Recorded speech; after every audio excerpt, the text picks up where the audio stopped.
उद्धारकर्ता प्रभु येशू ख्रिस्टको नाउँमा फेरि म यहाँहरू सबैलाई स्वागत गर्न चाहन्छु।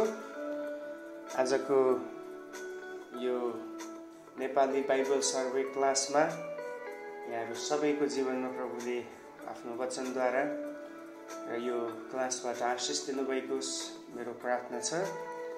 अनि आउनुहोस् हामी सदा जस्तै आज पनि हाम्रो क्लासको निम्ति हामी प्रार्थना गरौँ। प्रभु हाम्रो बीचमा हामीलाई वचनबाट सिक्नलाई, बुझ्नलाई र जुन कुराहरू हामी हेर्नुपर्ने छ त्यो सबै कुराहरूमा उहाँले हामीलाई अगुवाई गर्नुभएको होस् भनिकन हामी प्रार्थना गर्नेछौँ। प्रभु हामी धन्यवाद दिन्छौँ तपाईँ परमेश्वरको चरणमा तपाईँको पुत्र येशू ख्रिस्टको नाउँद्वारा आउँदछौँ। धन्यवाद छ प्रभु, तपाईँले लगातार र क्रमिक रूपमा हामीलाई तपाईँको वचन सिकाउँदै हुनुहुन्छ। आज पनि फेरि हामी तपाईँको उपस्थितिमा आएका छौँ। हामीमाथि तपाईँको कृपा राख्नुहोस्, अनुग्रह गर्नुहोस्। विशेष गरी प्रभु हामीले सिक्नुपर्ने, बुझ्नुपर्ने कुराहरू यस ठाउँमा बुझ्नलाई तपाईँले हाम्रो ज्ञान, समझ र बुद्धिलाई खोलिदिनुहोस् भनी प्रार्थना गर्दछौँ। प्रभु हरेक वचनको खिलाफमा आउने अविश्वास अनि प्रभु शङ्काका कुराहरू, समझ प्रभु बन्द हुने कुरा यीशुको नाउँमा सबै कुरालाई म रोक्दछु र तपाईँको प्रकाशको आत्मा तपाईँले खन्याउनुहोस् भनी प्रार्थना गर्दछु। विशेष आज प्रभु हामी फेरि नयाँ एउटा पुस्तकलाई सुरु गर्दछौँ। प्रभु यसमा हेर्नुपर्ने, सिक्नुपर्ने र यसबाट हामीले पालना गर्नुपर्ने प्रत्येक कुराहरूलाई बुझी आफ्नो जीवनमा त्यसलाई अप्लाई गर्नलाई तपाईँले मद्दत गर्नुहोस्। तपाईँको हातमा राख्दै माग्दछौँ यीशु प्रभुको नाउँमा, आमेन। सो हामी अहिले अगमवक्ताको पुस्तकहरूमा छौँ अनि हिजोको क्लासमा हामीले मिकाको पुस्तक हेरिसक्यौँ। म आशा गर्छु तपाईँहरूको लागि यो बाइबल सर्वेमा भएको यो क्लासहरू केही फाइदाजनक र केही नयाँ कुरा सिक्ने एउटा माध्यम बनेको छ भनेर आज हामी सपन्याहको पुस्तकलाई हेर्नेछौँ। द बुक अफ जेफनिया, सपन्याहको पुस्तक। अब सपन्याहको पुस्तकको बारेमा भन्दाखेरि यो पुस्तकमा सपन्या भन्ने अगमवक्ताले सेवकाई गरेको लगभग 640 देखि 621 को बीचमा उनले सेवकाई गरे। भनेपछि 21 देखि 40 गर्दाखेरि या 40 देखि 21 मा घटेर आउँदा लगभग 19 वर्षसम्म उनले मिनिस्ट्री गरे। अब सपन्या भन्ने जुन नाम छ त्यो नामको अर्थ हो परमेश्वरमा लुकाइएको। ओके, परमेश्वरमा लुकाइएको भन्ने यो नामले अर्थ दिँदछ। अनि एक्चुअली सपन्या एउटा ठुलो घरानाको व्यक्ति हुन्। राजकीय घरानासँग उनले सम्बन्ध राख्दथे। खास गरी जुन उनको अब बुवाको पनि बुवा हुनुहुन्छ हिजकिया, जो राजा हुनुहुन्थ्यो यहुदामा, त्यो राजाको चाहिँ खनाती। अब यो खनाती भन्छ तपाईँ बुझ्नुहुन्छ, छोराको छोरालाई नाति, फेरि छोराको छोरालाई पनाति, त्यसपछि आउने छोरालाई खनाती भनिन्छ। सो खनाती थिए। उनी चाहिँ योसियाह राजा यहुदामा छन्, उनको पनि एउटा नजिकको रिश्तेदार हामी पत्ता लगाउन सक्छौँ। सो उनले यो बीचमा सेवकाई गरे। अब उनले चाहिँ यहुदा, दक्षिणी यहुदामा नै फोकस गरेर वचन बोलेको हामी पाउँदछौँ, मिनिस्ट्री गरेको पाउँदछौँ। अनि यो समय अहिले 640 देखि 621 चाहिँ अब लगभग यहुदाको लागि पनि खतराको एउटा चिन्ह, घन्टी बज्ने समय थियो। किन भन्दाखेरि उनीहरूको निर्वासनको लागि चाहिँ परमेश्वरले बेबिलोनबाट राजाहरूलाई खडा गर्दै हुनुहुन्थ्यो। अनि उनीहरूमाथि निकै ठुलो एक किसिमले अब समस्या, सतावटहरू आउने लागेकै थियो। त्यो समयमा चाहिँ अब परमेश्वरले सपन्याहलाई चलाउनु भएको छ। यो पुस्तक लेखिनुको उद्देश्य पनि अब एक किसिमले त्यही छ। यहुदाका मानिसहरूलाई उनीहरू एक प्रकारले आफ्नै जीवनमा आत्मसन्तोष मनाएर आनन्दित भएर जीवन जिरहेका थिए। त्योबाट तिमीहरू फर्किआऊ, आफ्नै नजरमा मात्र तिमीहरू खुसी भएर अथवा आनन्दित भएर हुँदैन, प्रभुको नजरमा तिमीहरूको जीवन ठिक ठाउँमा छैन। त्यसकारण आफ्नो आत्मसन्तोषको जीवनबाट परमेश्वरमा फर्किआऊ भन्नलाई उनीहरूलाई यहाँ सपन्याले झकझकाउँदैछ। he was shaking, okay, उनले झकझक्याउँदैछ। At the same time, he was urging people to come back to the Lord. Okay, so purpose यही छ, उद्देश्य यही छ, to shake the people of Judah out of that, that complacency भन्छ अङ्ग्रेजीमा। complacency भन्नाले उनीहरूको आफ्नै आत्मसन्तोषबाट, and urge them to return to the presence of God.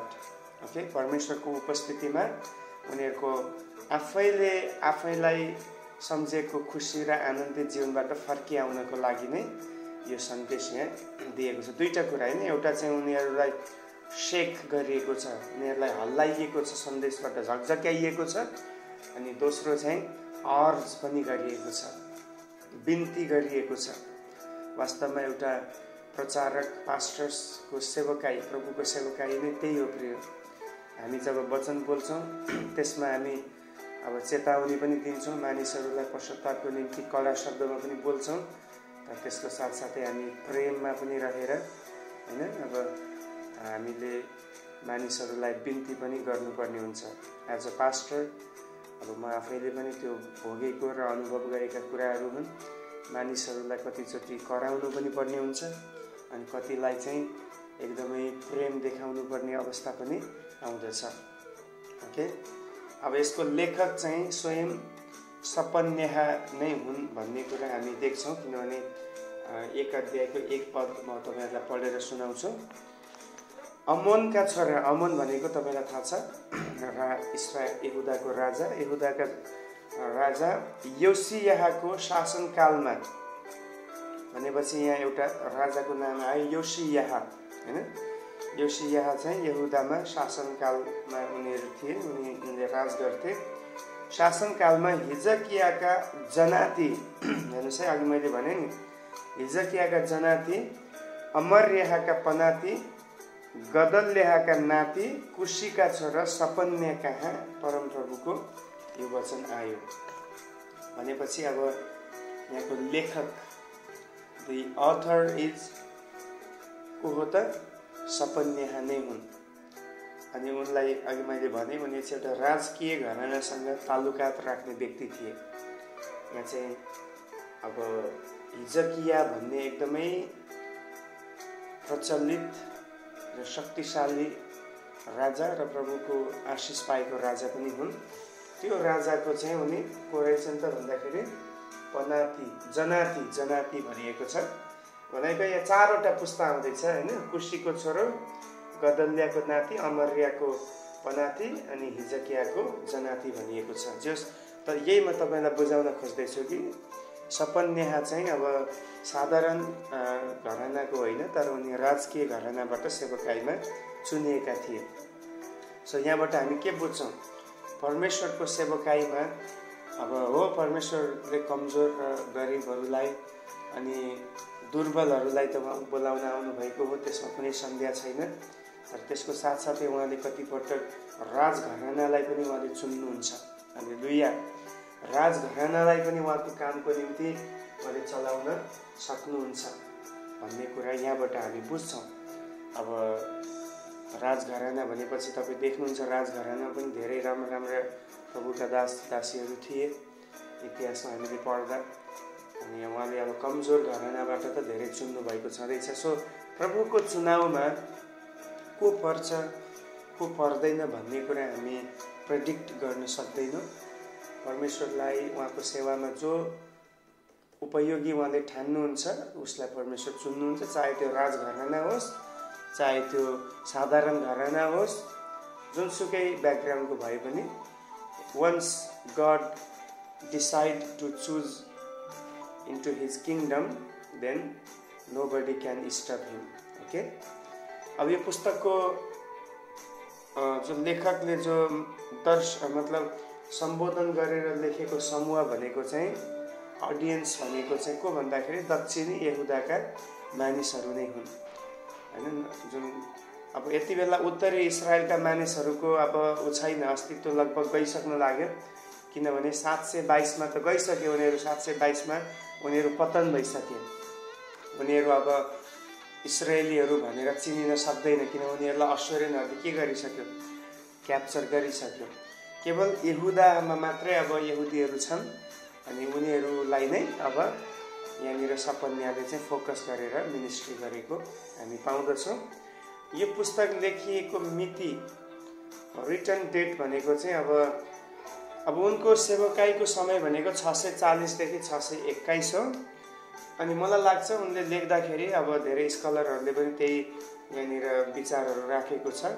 उनको सेवाको अन्ततिर लगभग 625 देखि 621 को बीचमा चाहिँ उनले यो पुस्तक लेखेको अनुमान गरिन्छ, जुन बेला चाहिँ यहुदाका राजा योसियाले एउटा एकदम ग्रेट त्यहाँ चाहिँ रिफर्मको काम उनले गरेको थियो। ओके, एकदमै ठुलो सुधारको काम चाहिँ त्यहाँनिर गरेको हामी पाउँछौँ। अब वेन किङ जोसियाज ग्रेट रिफर्म्स बेगन, जब उनको समयमा राजा योसियाले चाहिँ जुन सुरु गरेको थियो रिफर्मको कामहरू, त्यो समयमा लेखिएको भन्ने कुरा हामी अनुमान गर्दछौँ यहाँको कुराहरू पढ्दाखेरि है। अब यो पुस्तकको मुख्य पद, चाबी पद भनेको 2 अध्यायको 3 पद हो। ओके, सपन्याको पुस्तक 2 अध्यायको 3 पद चाहिँ यो पुस्तकको मुख्य चाबी पद हो। म यसलाई पढ्दैछु। हे देशका दिन हो, तिमीहरू जो उहाँको आज्ञा पालन गर्छौ, परम प्रभुको खोजी गर, धार्मिकता खोज। हेर्नुहोस् है कति असल कुराहरू लेखिएको छ। फेरि म पढ्दैछु। हे देशका दिन हो, यहाँ चाहिँ दिनहरूलाई भनिएको छ है। तिमीहरू जो उहाँको आज्ञा पालन गर्छौ, परम प्रभुको खोजी गर। आमेन। के भनिएको छ? परमेश्वरलाई खोज्ने कुरा। धार्मिकता खोज, नम्रता खोज, र परम प्रभुका रिसको दिनमा सायद तिमीहरूले शरण पाउनेछौ। Amen. Praise the Lord. Hallelujah. Wow, what a wonderful word of God. कति महान प्रभुको वचन छ। हेर्नुहोस्, वास्तवमा परमेश्वरको वचनले हामीलाई हाम्रो जीवन कस्तो हुनुपर्छ भन्ने एकदमै क्लियर टिचिङ हामीलाई दिएको छ। हरेक पुस्तकमा दिएको छ। हरेक ठाउँमा प्रभु हामीलाई सन्देश दिनुहुन्छ। अनि जब पनि प्रभुको सन्देश आउँछ, त्यही हो प्रकाशन भनेको। ओके, परमेश्वरको वचन नै परमेश्वरबाटको प्रकाशन हो। परमेश्वरले जबसम्म प्रकाशन दिनुहुन्न, वचन बोल्नुहुन्न, तबसम्म हामी अँध्यारोमा हुन्छ। के हो? What is truth? We don't know. Okay? Once the word of God come to the world, to the people, the revelation of God also with the word of God. Okay? परमेश्वरको प्रकाश पनि परमेश्वरको वचन सँगै हुने गर्दछ। अब यहाँ मानिसको लागि परमेश्वरले दिनुभएको प्रकाशन के हो? यहाँ भनिएको छ, उहाँको खोजी गर। यदि तपाईं र म नम्र हौं भने, if you and I we are a humble people, we make ourself humble before the Lord and before the people. पहिलो कुरा, यदि हामी नम्र हौं, र दोस्रो चाहिँ इफ वी ओबे हिज कमान्डमेन्ट्स, यदि हामी उहाँको आज्ञाहरूलाई पालना गर्छौं भने, दुईटा यहाँ कुरा आयो है। पहिलो चाहिँ देशका दिनहरू र उहाँको आज्ञा पालन गर्नेहरू। तिमीहरूको लागि के आज्ञा छ? हेर्नुहोस्, हाम्रो लागि जो नम्र छ र जो आज्ञा पालन गर्छ, उनीहरूको लागि प्रभु के भन्दै हुनुहुन्छ? पहिलो चाहिँ सिक मोर योर गॉड, परम प्रभुको खोजी गर। हालेलुया। बाइबलले के भन्दैछ? हामी परमेश्वरलाई अझ बढी खोज्नु पर्दछ। सिक द लर्ड अफ। ओके। अनि दोस्रो चाहिँ के भनिएको छ? धार्मिकता खोज। हेर्नुहोस्, दोस्रो कुरा चाहिँ यदि हामी नम्र व्यक्ति हौं भने सिक राइचियसनेस, धार्मिकतालाई खोज्नु पर्यो, अधार्मिकताका कुराहरू होइन। याद गर्नुहोस्, हरेक कुरालाई हेर्ने हाम्रो नजरिया हामीसँगै छ। राम्रो कुरालाई पनि यदि तपाईँ नकारात्मक सोचको साथमा हेर्न थाल्नुभयो भने तपाईँ नराम्रो देख्नुहुन्छ। तर यदि तपाईँ नराम्रो कुरालाई पनि परमेश्वरको उपस्थितिमा भएर सकारात्मक रीतिले सोचेर त्यसलाई घोषणा गर्न थाल्नुभयो भने तपाईँले त्यस्तै देख्नुहुनेछ र त्यस्तै पाउनुहुनेछ। हालेलुया। तपाईँ कसरी हेर्दै हुनुहुन्छ? अब तपाईँ मानिसहरूलाई हेर्ने नजरिया कस्तो छ?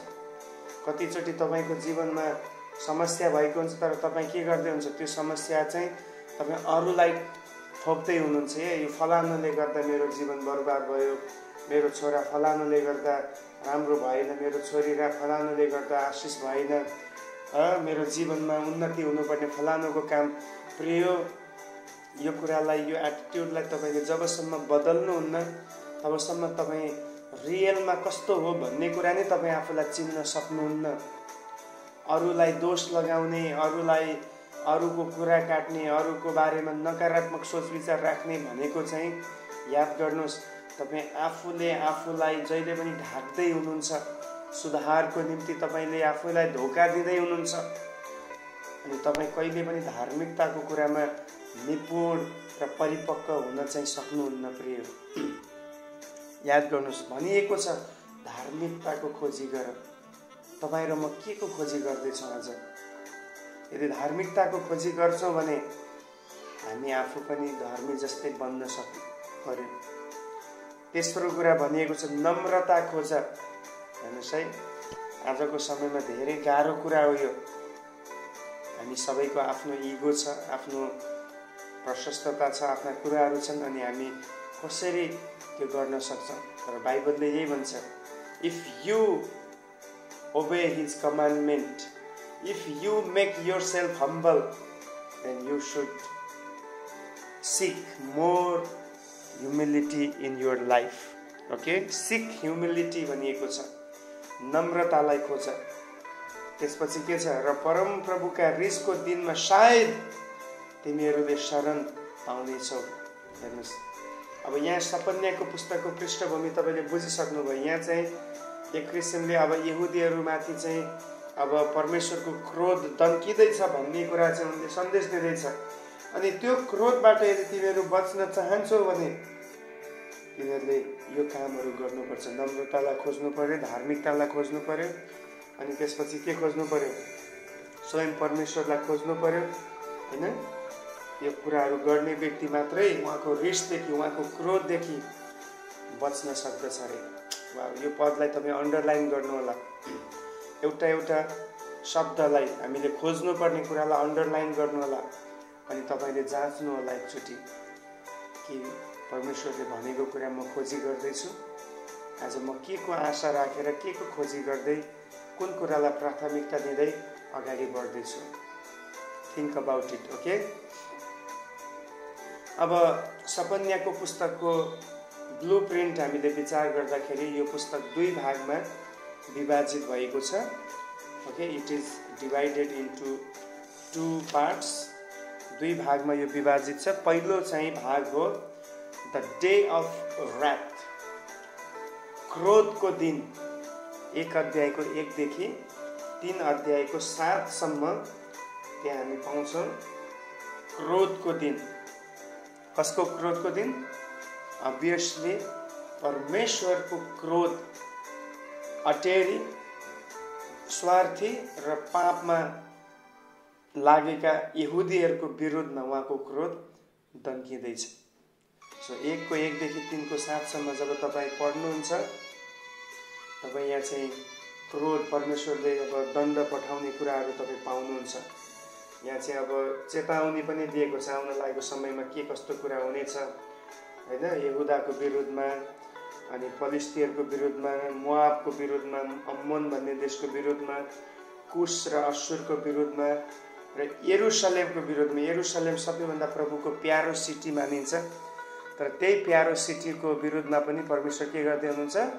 यहाँ उनीहरूलाई पनि अब क्रोध आउँदैछ भन्ने कुरा उनीहरूलाई बताउँदै हुन्छ। त्यही हो यहाँ चाहिँ उनीहरूलाई बताइएको कुरा। उनीहरू चाहिँ अब तिमीहरू आफैले ढुक्क भएर बसेको तिमीहरूको आत्मसन्तोषको जीवनबाट यदि तिमीहरू फर्केनौ भने चाहिँ तिमीहरूमाथि ठुलो विपत्ति आउँदैछ।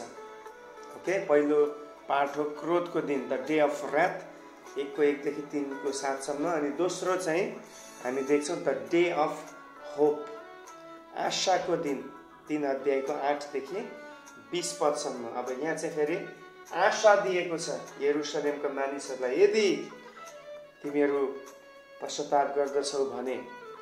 र दोस्रो कुरा चाहिँ यहाँ यो पनि भनिएको छ, तिमीहरूमाथि क्रोध आउँछ, त्यो चाहिँ केही समयको लागि हुन्छ, र फेरि तिमीहरूलाई प्रभुले पछि फेरि तिमीहरूलाई पहिलेको आनन्दमा फर्काइ ल्याउनु हुनेछ भन्ने कुराहरू हामी पाउँदछौँ। अब यो अलि सानो पुस्तक भएको कारण हामी अझै अगाडि बढौँ। यो पुस्तकमा भएको मेगा थिम्सहरूलाई विचार गर्नेछौँ। 3वटा मुख्य विषयहरू हामी सपन्याको पुस्तकमा पाउँछौँ। पहिलो चाहिँ यो पुस्तकमा हामी देख्छौँ डे अफ जजमेन्ट। पहिलो थिम चाहिँ न्यायको दिनको विषयमा हामी पाउँछौँ। यहुदामाथि सर्वनाश आइरहेको थियो किनभने उनीहरू परमेश्वरदेखि तर्किएका थिए, हैन। डिस्ट्रक्सन वाज कमिङ बिकज जुडा ह्याड फर्सेकन द लर्ड। ओके, उनीहरूमाथि सर्वनाश आउँदै थियो किन उनीहरू परमेश्वरदेखि तर्किँदै थिए। मानिस किन अब उनीहरूमाथि सर्वनाश आउँदै थियो, कसरी उनीहरू तर्किए परमेश्वरदेखि भन्दा मानिसहरूले परमेश्वरलाई छोडेर, एकमात्र स्वामी सृष्टिकर्तालाई छोडेर बाल देवता, मोलेक भन्ने देवता र आकाशका ताराहरूलाई उनीहरूले पुज्न सुरु गरेका थिए। हेर्नुहोस् कति उनीहरूको जीवन सर्व पापमा, गलत कुराहरूमा फसेको छ। परमेश्वरको व्यवस्था सिकेको, परमेश्वरको प्रकाशन पाएका यो समूहले पनि परमेश्वरलाई छोडेर मूर्तिहरूको पछाडि अन्य देवी देवताहरू, बाल, मोलेक र आकाशका ताराहरूलाई समेत पुज्न थाले। अहिले हामी देख्छौँ हिन्दू धर्ममा धेरै मानिसहरू सूर्यलाई पूजा गर्छ, चन्द्रमालाई पूजा गर्छ, ताराहरूलाई पूजा गर्छ, बनाइएका सृष्टिहरूलाई पूजा गर्छ। यहाँ पनि त्यही हामी देख्छौँ। केवल मानिसहरू मात्र होइन, पुजाहारीहरू समेत परमेश्वरको सेवामा परमेश्वरको सेवा गर्ने जुन एउटा विश्वासको जुन प्याटर्न थियो, तरिका थियो, त्यसमा पनि उनीहरूले अन्य जाति देवी देवता, पागनका जुन पागनलाई पूजा गर्ने तरिकाहरू थियो, प्याटर्नहरू थियो, त्यो चाहिँ यता परमेश्वरको सेवामा पनि उनीहरूले चलाउन थाले। कति गलत कुराहरू छ। Even the priest mixed pagan practices with faith in God. Okay, परमेश्वरमा भएको उनीहरूको विश्वासमा, सेवकाईमा उनीहरूले पागन देवता, अन्य देवी देवताका तरिकाहरू ल्याउन थाले। कतिचोटि हामी पनि त्यस्तो गर्ने कोसिस गर्दछौँ। यो पुरानो तरिका, बाइबलको तरिकामा कहाँ अगाडि बढ्न सकिन्छ, अब त नयाँ तरिका चाहियो, अब त नयाँ सिस्टम हुनु पर्यो, नयाँ प्याटर्न चाहिन्छ, आजको जवानहरूलाई चलाउनु पर्यो। हो, हामी समयअनुसार हामी पनि डेभलप हुनुपर्छ, तर परमेश्वरको वचन यथाशीघ्र यो चाहिँ समान छ। हरेक जेनेरेसनका मानिसहरूको लागि परमेश्वरको वचन के छ, कामको योग्य छ। यो कहिले पुरानो हुँदैन। It is never old. Okay, never old. It remains same for all the generations. Okay, पाप प्रति उहाँको दण्ड आइरहेको थियो।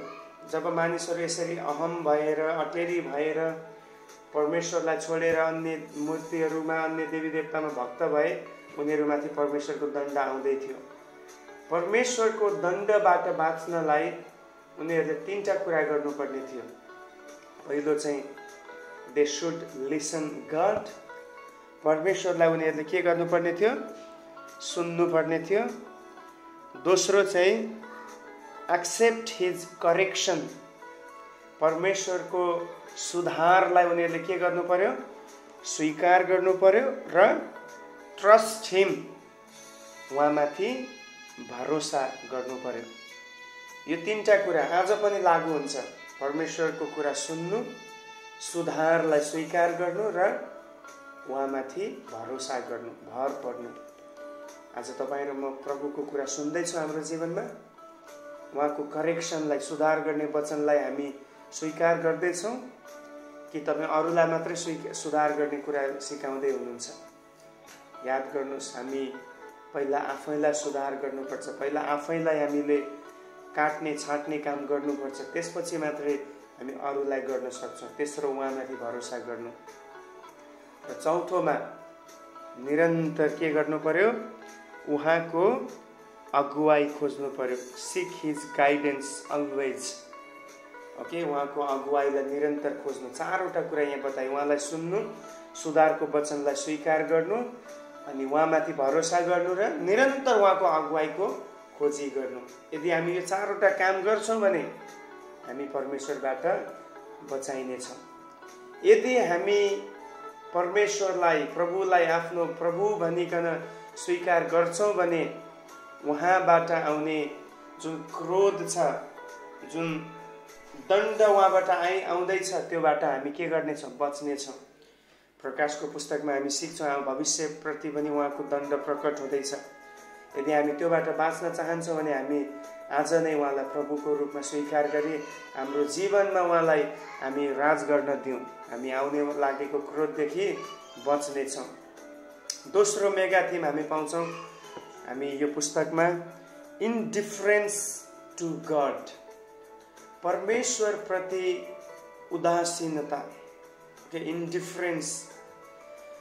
अब यहाँ हामी देख्छौँ यहुदाका मानिसहरू आफ्नो पापप्रति कम मात्रामा दुखित हुन्थे। कुनै कुनै समयमा मात्रै विशेष सुधार गर्ने जब राजाहरू आउँथे, त्यो समयमा मात्रै उनीहरूले केही मात्र कोसिस गर्थे, नत्र भने उनीहरू फेरि पापमा नै रहन्थे। यानि कि यो जो हाम्रो टपिक छ, यसले भन्न खोजेको कुरा यो हो कि उनीहरू एक्चुअली पापप्रति उदासीन हुँदैनथे, पापप्रति दुखित हुँदैनथे, तर उनीहरू परमेश्वरप्रति उदासीन हुने गर्थे। यदि पापप्रति उनीहरू दुखित भएको भए, उदासीन भएको भए, उनीहरू पापलाई छोड्ने थिए।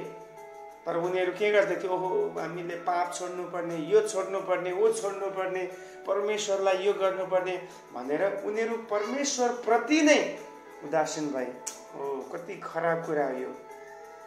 प्रिय, आज म तपाईँलाई एउटा क्वेसन गर्न चाहन्छु। Are you really enjoy in the kingdom of God? के तपाईँ परमेश्वरको राज्यमा साँच्चै आनन्दित हुनुहुन्छ? तपाईँ के साँच्चै नै खुसी हुनुहुन्छ प्रभुलाई पाएको कुरामा? यो जबरजस्तीवाला काम प्रभुको राज्यमा हुँदैन। यदि तपाईँ जबरजस्तीमा प्रभुलाई पछ्याउँदै हुनुहुन्छ, ओहो गर्नै पर्ने रहेछ भनेर एकदम गरुङको हृदयको साथमा पछ्याउनुहुन्छ भने याद गर्नुहोस्, तपाईँ पापलाई प्रेम गर्नतिर लाग्नुहुन्छ। त्यसमा हामी दुखित हुनुपर्ने चाहिँ पापप्रति हो। ओके, मानिसहरू सम्पन्न थिए, उनीहरू एकदमै हैन, उनीहरू एकदम प्रोस्परस लाइफ जिउँदै थिए। The people were prosperous in जुडा। त्यसैले परमेश्वरको खोजी उनीहरू गर्दैनथे। कति दुःखको कुरा हो। जुन परमेश्वरले उनीहरूलाई त्यो स्थानमा ल्याउनु भयो, त्यो प्रशस्ततामा ल्याउनु भयो, अहिले उनीहरू के गर्दैछन्? त्यही परमेश्वरलाई भुलेर पाएको त्यो आशिषमा उनीहरू आज भर पर्दैछन्। कति दुःखको कुरा यहाँ हामी देख्छौँ। हेर्नुहोस् त, अब याद गर्नुहोस्, अब तपाईँ र म जब गरिबी अवस्थामा हुन्छ, हामी प्रभुसँग प्रार्थना गर्ने गर्छौँ, प्रभु मलाई यो चाहिएको छ, मेरो यो अभाव छ, अनि प्रभुले दिन थाल्नुहुन्छ। Yes, definitely he starts to provide what we want. तर त्यो समयमा हामी त्यो चिजलाई पाइसकेपछि के गर्छौँ? अन्तिममा फेरि प्रभुलाई नै भुलेर त्यही चिजमा हामी अल्मलिन थाल्छौँ। यही यहाँ हुँदैछ। उनीहरू प्रस्परस थिए, त्यसकारण प्रभुको खोजी उनीहरू गर्न भुल्दथे। मानिस धार्मिक भई जिउनु पर्ने कुरालाई उनीहरू व्यवस्था गर्दथे, जोहरू सुरक्षा र धनलाई नै आफ्नो आनन्द र सन्तुष्टिको स्थान बनाएका थिए। अब अघि मैले भनेको याद छ तपाईँलाई? यहाँ चाहिँ आनन्दको, आफैले आफैलाई सन्तुष्टि पार्ने जीवनलाई छोडेर आउनु भन्ने कुरा, वास्तवमा उनीहरू केमा सन्तुष्टि थिए? प्रभुमा सन्तुष्टि थिएनन्। They were never satisfied in God, but they were satisfied what they had. They had money, they had good security, they had a good nation, all these things. Okay, यिनीहरू यही कुराहरुमा उनीहरू चाहिँ सन्तुष्टि भएका थिए। सांसारिक सुविधालाई परमेश्वर प्रतिको समर्पणतामा हामी बाधा हुन नदिउँ प्रिय। यदि कतिपटक सांसारिक कुराहरु तपाईको र मेरो मेटेरियल ब्लेसिंग्स हाम्रो र प्रभुको समर्पणताको बीचमा आउँदैछ भने जस्ट रेसिस्ट इट। यसलाई तपाईले यसलाई इन्कार गर्नुस्, प्रभुलाई पहिलो प्रेम गर्नुस्। प्रशस्तताले तपाईको र मेरो स्वभावमा हामीलाई घमण्डी बनाउने गर्दछ कतिपटक। ओके, प्रशस्तता हुनु आफैमा पाप होइन, तर त्यसलाई सही जग्गामा हामीले त्यसलाई युटिलाइज गर्न जानेनौं, प्रभुलाई पहिलो प्राथमिकता राखेनौं भने हाम्रो स्वभाव कस्तो हुन्छ? घमण्डी हुन थाल्छ। आज धेरै पैसावाला व्यक्तिहरू छन् जोहरूको स्वभाव घमण्डी छ। उनीहरू कसैसँग बोल्न मन पराउँदैन। इभन चर्चमा पनि म हेर्ने गर्छु कतिजना यस्तो छन्, उनीहरू सोच्छन् कि मलाई नै उनीहरूले जय मसीह गरिदियोस्, म किन जय मसीह गर्ने? केही गल्ती भने उसले आएर क्षमा मागोस्, मैले किन क्षमा माग्ने? ओके, यिनीहरूमा यस्तो हुन्छ। उनीहरूलाई हरेकचोटि सेवा जोइन गर्नलाई फोन गर्दा सम्झाउनु पर्ने, उनीहरूलाई ओहो आज सेवा छ तपाईँ आउनुस् है भनेर वास्ता बढी उनीहरूलाई गर्नुपर्ने। कारण किन भन्दाखेरि उनीहरूलाई के छ? आफ्नो धनप्रति उनीहरू आफै नै भर परेर एक किसिमले स्वाभाविक रूपमा उनीहरू घमण्डी छन्। उनीहरू सेवकहरूलाई, प्रभुको दासहरूलाई यस्तो सोच्छन्, यिनीहरू त मेरो कारणले जिउँदैछ, यदि मैले दिएन भने यिनीहरूको के हुन्छ, हेरौँला म पनि भन्ने प्रकारको एटिट्युड कतिचोटि धनी व्यक्तिहरूमा छ। तर म प्रभुलाई धन्यवाद दिन्छु, केही व्यक्तिहरू छन् जोहरू प्रभुमा यति धनी भए तापनि प्रभुमा समर्पित छन्। वास्तवमा उनीहरूलाई अझ परमेश्वरले माथि उठाउनुहुन्छ। पैसा वा हामी आफैले पनि आफैलाई बचाउन सक्दैनौँ भन्ने सत्यतालाई तपाईले र मैले स्वीकार गर्नुपर्छ। हामीलाई केवल बचाउने परमेश्वर मात्रै हुनुहुन्छ। Only God can save us, not money or power, not we can save ourselves. Okay, तेस्रो मुख्य विषय छ, समय सकिसक्यो, म छिटो गर्दै छु। तेस्रो मुख्य विषय छ डे अफ चीर। हालेलुया, जय जयकारको दिन। वाउ, माथि हामीले दण्डको दिनहरू हेर्यौं, अन्य कुराहरू हेर्यौं, तर यहाँ हामी देख्छौं द डे अफ चीर। याद गर्नु भएको छ तपाईले? दोस्रो विभाजन के थियो? द डे अफ होप, आशाको दिन। अनि जहाँ परमेश्वरले हामीलाई आशा दिनुभएको छ त्यहाँ जय जयकार हुने गर्छ, त्यहाँ एक प्रकारले सेलिब्रेसन हुने गर्दछ। There is celebration in the presence of God. परमेश्वरको उपस्थितिमा उत्सव छ। यस, चीर हुन्छ त्यहाँ। न्यायको दिनले दण्डको साथसाथै जय जयकारको दिनलाई पनि देखाउँछ। परमेश्वरले आफ्नो मानिसहरूलाई दुर्व्यवहार गर्ने प्रति पनि न्याय गर्दै हुनुहुन्छ। वास्तवमा अब यहाँ यहुदीहरूलाई अरूले सताउँदैछ, त्यो एउटा फ्याक्ट हो, कारण उनीहरूले पाप गरे। तर अब उनीहरूलाई सताउँदै व्यक्तिहरू चाहिँ धर्मी भएको कारण सताएको होइन, तिनीहरू अझ बढी पापी हो। त्यसकारण परमेश्वरले के गर्नुहुन्छ? आफ्नो धर्मी जनहरूलाई सताउने प्रति उहाँले न्याय गर्नुहुन्छ। सो आज तपाईलाई म उत्साह दिन चाहन्छु, if you are mistreated by other people, remember, do not revenge by yourself. Just wait and see, God will revenge for you. Hallelujah. तपाई आफै बदला नलिनुहोस्, तर पर्खिनुहोस् र हेर्नुहोस्, परमेश्वरले तपाईको शत्रुहरूसँग बदला लिनुहुनेछ। तपाईको र मेरो काम हो, ओके, हाम्रो शत्रुहरूलाई प्रार्थना गर्ने, हाम्रो एनिमिजहरूलाई आशिष बोल्ने। परमेश्वर आफ्नो मानिसहरूलाई शुद्धिकरण गर्नुहुनेछ, किनभने सफाईको कामले पाप र खराबीबाट अलग गर्नेछ। ओके, यो न्यायको समयमा के हुन्छ? उहाँले शुद्धिकरण गर्नुहुन्छ, प्युरिफाई गर्नुहुन्छ, ताकि मानिसहरू पाप र खराबीबाट सफा भएर धोइएर उनीहरू प्रभुको राज्यमा योग्य हुन सकोस्। परमेश्वरले आफ्नो मानिसहरूलाई फेरि पुनः स्थापित गरी नयाँ आशा दिनुहुनेछ। हेर्नुहोस्, हामीसँग आशा छ। There is hope, yes, in Christ. प्रभुमा आशा छ। प्रिय, तपाईको अहिलेको करेन्ट सिचुएसनलाई हेरेर आशा नमार्नु होला। यस, परमेश्वर हामीलाई आशा दिने परमेश्वर हुनुहुन्छ, किनभने हाम्रो परमेश्वर आशाको परमेश्वर हुनुहुन्छ। अनि उहाँले हामीलाई सबै खराबीबाट, सबै अशुद्धताबाट एक दिन के गर्नुहुनेछ? सफा गर्नुहुनेछ। त्यो दिन हाम्रो लागि एउटा खुसी र आनन्दको उत्सवको दिन हुनेछ। याद गर्नुहोस्, ख्रीष्ट येशूले हामीलाई के गर्नुभयो? हाम्रो सबै अधर्मबाट हामीलाई शुद्ध गरेर आज हामीलाई त्यो स्वर्गीय भोजमा सामेल गराउनु भएको छ। अनि एक दिन हामी आश्चर्यक रूपमा, हैन, लिटरली यो कुरालाई महसुस गर्नेछौँ। प्रभुको आगमनमा हामी उहाँसँग उठाइ लगिनेछौँ र अहिलेको यो कष्ट, पीडा, सबै वेदना, समस्या, बिमारी, चिन्ता, फिक्रीले भरिएको सबै कुराहरूबाट उहाँले हामीलाई टोटल्ली छुटकारा दिएर उद्धार गरेर एउटा अनन्तको उत्सवमा, एउटा स्वर्गीय ब्यान्क्वेटमा हामीलाई उहाँ लिएर जाँदै हुनुहुन्छ। We are invited to the heavenly banquet. Hallelujah. हामी स्वर्गीय भोजमा निमन्त्रणा पाएका व्यक्तिहरू हुन्। Are you excited to go and join the banquet which is preparing in heaven for you and me? Hallelujah. अहिलेको हाम्रो क्षणिक अवस्था जस्तो सुकै कठिन भए तापनि आउन लागेको उत्सवतिर हेरौँ, जहाँ हामी फेरि नयाँ बनाइनेछौँ। Praise the Lord. Yes, hallelujah. No matter how difficult our experience and situations now, we can look forward to the day of celebration when God will completely restore us and make us new in His kingdom. Praise the Lord. परमेश्वरको आउन लागेको त्यो आशातिर हामी हेरौँ, अहिलेको परिस्थितिलाई नहेरौँ।